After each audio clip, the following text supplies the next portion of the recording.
Welcome to Tech Throwback. What if there was a device with an always-on screen years before Apple ever did it? It turns out there is. This is the Sony ICD-37, a strange little pocket voice recorder that was supposed to replace Microcassette, but honestly, it's just strange. So today we're taking a look at the Sony ICD-37. It's part of a family of 3 voice recorders, the 37, the 57, and the 67, which, wouldn't you know, have no correlation to their differences in features, which are pretty simple. The 37 records for 45 minutes, and it's the bare bones one. It doesn't even come with the included wrist strap. And then there's the 57 that can record for 90 minutes. You can't change the storage on these things. And then there's the 67 that can record for 180 minutes. And the 57 and the 67, well, they came with the wrist strap. And that is it. Those are the only differences in features between the 3 recorders. So this thing is pretty interesting because it has an always-on screen. It's powered by a single AAA, literally 1.5 volts. And that one little battery apparently keeps this thing on all the time for apparently weeks on end. I've had this battery in here for a long time and it hasn't died yet. So kind of interesting. If we look here in the back, there is our single AAA under the little flip up cover. And I think there might be a reset button in there. I even think that if you pull the battery out, it can maintain the time for a little bit. There is no reset button, just a serial number 62021. I would guess that's something like the 6th month of 2002. Other than that, very small. Way smaller than Microcassette, obviously. Most voice recorders before this were the little Microcassette ones that would be, you know, the size of a little ice cream sandwich or a Kodak Extralight 10. This one is way smaller and it kind of packs a punch for what it is, but also I don't see it having a lot of benefits over Microcassette because you can't just take a tape out or take an SD card out and keep recording. It is actually limited to the amount of recording time you bought. Soldered on memory, 45 minutes in this recorder. So let's jump in and take a look at this thing. First of all, it has menus just as confusing as most Sony cameras. And if any of you have ever used a Sony camera, you know how bad that is. In fact, this thing actually comes with a menu map telling you where to go and where to go from X to get to Z, and then you'll have to step down like 30 places. And eventually, you might figure out how to do what you want to do in the menu. When you first put the battery in, it asks you to set the time and date. And I did that, and now it shows on the home screen at all times. We have 4 month and day is 7, and then the time in 24-hour time, it's 17:45 currently. You can see that there. And there's a lot of confusing buttons all around this to make all of that action happen. Let's talk about the buttons and then we'll kind of dive into the display and actually using this thing. So the ICD-37 has a physical hold switch here on the side, and if you flip that up, you can prevent accidental button presses. Just like an old iPod, CD player, any electronics that fit in your pocket, you don't want this thing accidentally playing something back in a meeting and ruining that, maybe accidentally deleting an important recording or stopping if you're in the middle of a recording as well. So the hold switch is right there, and I think after you use this for just a few minutes, you'd know right where that hold switch was so that you could actuate it in your pocket or, you know, make sure you didn't accidentally turn it off when it needed to be on. Up here at the top, we've got some funky buttons. We'll go ahead and turn on hold so we can push all the buttons we want. And when hold's on, it does flash hold on the display. Back to our funky buttons, we've got play stop here at the top.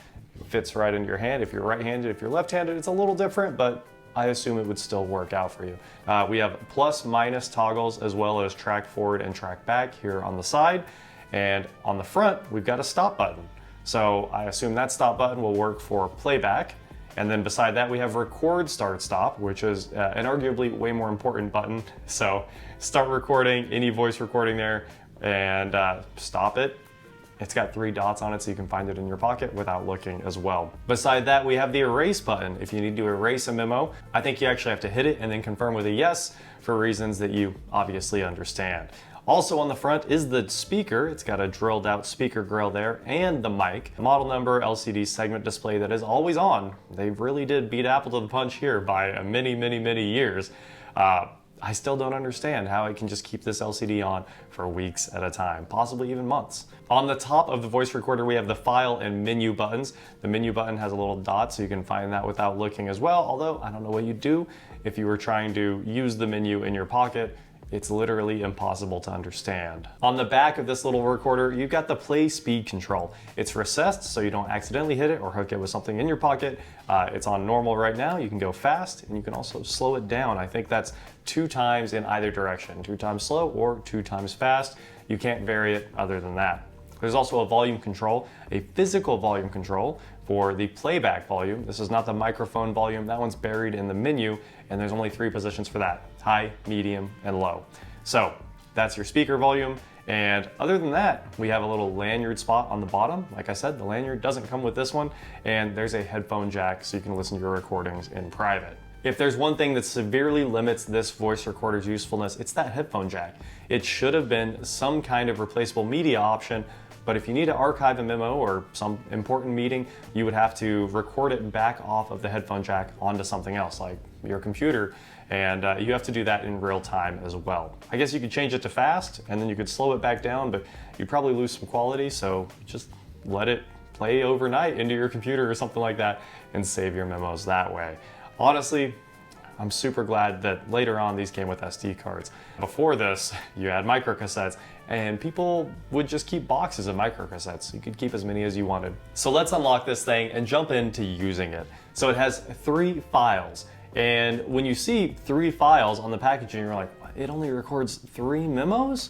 Nope, it has 3 folders that are organized by tabs, and it does have an actual representation of a folder tab.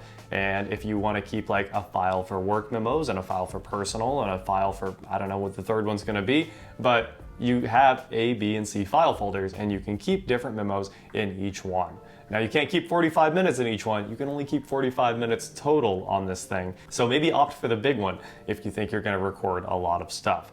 But that said, the file button instantly switches between those, and you can see on screen A, B, and C. And there's a little beep to confirm that as well. So we'll go ahead and start recording. You can see the operation light lights up there, and we have 44 minutes and 56 seconds remaining at this point. We can hit stop at any point, and we'll play back and we'll see if you guys can hear this. Go ahead and start recording. You can see the operation light lights up there, and we have 44 minutes and 56 seconds remaining. It doesn't sound great.